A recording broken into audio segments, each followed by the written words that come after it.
নমস্কাৰ, আমি বিষ্ণুপুৰ মধ্য ইংৰাজী বিদ্যালয়ৰ ছাত্ৰী। আমি বাতৰিত চাইছিলোঁ যে মহিলাসকলৰ বিৰুদ্ধে হোৱা অপৰাধৰ হাৰ বৃদ্ধি পাইছে।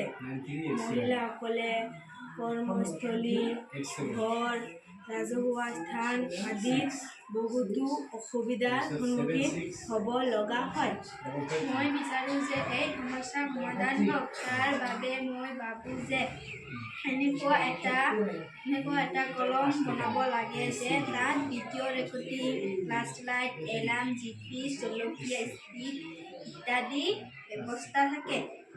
এই কলমটো এনেদৰে বনাব লাগে যাতে এইটো পাতল হয় আৰু সহজতে লৈ ফুৰিব পাৰি। এই কলমটো মহিলাসকলৰ সকলো আত্মসুৰক্ষাৰ বাবে ব্যৱহাৰ কৰিব পাৰি।